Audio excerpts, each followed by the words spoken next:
ហើយស្រាប់តែគាត់ស្រស់ៗគាត់ឃើញភ្លើងបាទភ្លើងនិយាយថាប៉ុណ្្នឹងឯងបងប្អូនបាទហ្នឹងហើយគាត់ទៅលឺបាទញាក់សាច់បងសាច់រឿងគាត់ម៉ែឃើញហោះជាប់ដើមពោហ្នឹងបាទគាត់លបមើលមើលបាទបងប្អូនបាទហ្នឹងហើយឃើញចេញមកបាទចេញមកផាយខ្ទង់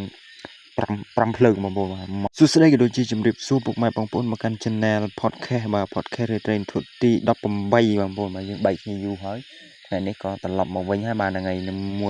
ជាមួយសាច់រឿងបងប្រុសបាទនៅខេត្តកពតបងប្អូនបងប្រុសនេះបានជួយឧបត្ថម្ភខ្ញុំ$14បាទ$4ច្រឡំបងប្អូនបាទហ្នឹងហើយ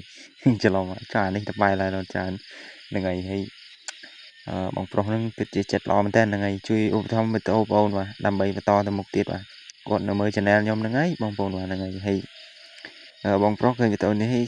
បងសូមអរគុណផងហ្នឹងហើយកុំឲ្យញញ៉ៃយូរយើងចូលដល់សាច់រឿងគាត់ហ្មងហ្នឹងហើយបងប្អូនតាមដាន Channel បាទបើគាត់ទីចាំយូរហើយថា episode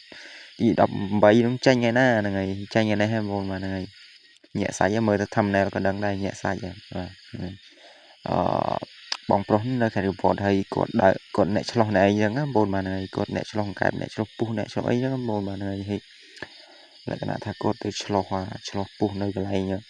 វាស្រែមួយហ្នឹងហើយបងប្អូនបាទវាស្រែហ្នឹងមានដើមពោមួយបងប្អូនបាទហើយស្រាប់តែគាត់ស្រស់ៗគាត់ឃើញភ្លើងបាទភ្លើង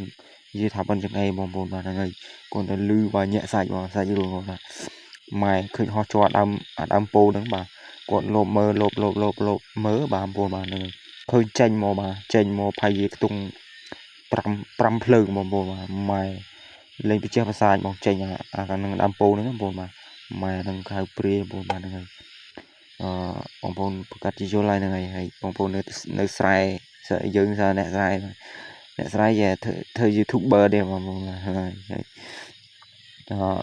លក្ខណៈគាត់ឃើញក៏បាទចង់និយាយថាចង់កៀងបេះដូងបងប្អូនណាបងប្អូនអ្នកឯងមែនណាបងប្អូនបាទអ្នកឯងផងបាទញាក់សាច់បងប្អូនបាទហ្នឹងហើយបងប្អូនបាទចង់ឧបត្ថម្ភវីដេអូទេបាទ QR នៅខាងក្រោយឬក៏មួយឬក៏នៅលើវីដេអូហ្មងនៅលើក្រង់វីដេអូបាទហ្នឹងហើយពីចុងក្រោយក៏មានអីដែរបងប្អូនបាទហ្នឹងហើយបងប្អូនគួរផ្លេចថែសារសុខភាពទាំងអស់គ្នាហ្នឹងហើយដូចជាបងប្អូនដែលជាវ Channel របស់ខ្ញុំហ្នឹងហើយបងប្អូនជាវបន្ថែមទៀតបងប្អូនបាទគ្រប់មួយខែដាក់រលុយបាទប្រញាប់ដាក់រលុយបងប្អូនបាទហ្នឹងហើយដើម្បីផ្គត់ផ្គង់វីដេអូយើងបាទដើម្បីដំណើរការទៅមុខលលូនយ៉ាងលូនកុំឲ្យតាក់បងប្អូនបាទហ្នឹងហើយឥឡូវនេះតាក់ទេបងប្អូនដោយសារគេបានគេឧបត្ថម្ភនេះបានទៅមុខតិចតួចហ្នឹងហើយក៏ដូចជានៅលើ page ខ្ញុំដើរដល់ episode ទី10ហើយហ្នឹងហើយចិត្តទាន់ YouTube ហើយខ្ញុំដើរដល់ YouTube ដើម្បីដាក់ឲ្យវាស្តៀងគ្នាអញ្ចឹងបងប្អូនបាទដោយសារ YouTube យើងអត់ដាក់ play ទេយើងខ្លាចវាមានបញ្ហាខូចបាទយើងអត់រកលុយបានហ្នឹងហើយយើងអត់ invite បានហ្នឹងហើយពេលវាជាប់ទៅអត់ approve បងប្អូនបាទយើងស្នើទៅអត់ approve ហ្នឹងហើយមានតែ scene ហ្នឹងហើយ scene original ចូលចិត្តscene អញ្ចឹងហ្នឹងបងវាស្ដាប់ទៅសាច់ការល្អបងប្អូនបាទហើយសូមអរគុណបាទសុខភាពល្អទាំងអស់គ្នាបងប្អូនបាទសូមអរគុណសូមគោរពលាជួបគ្នា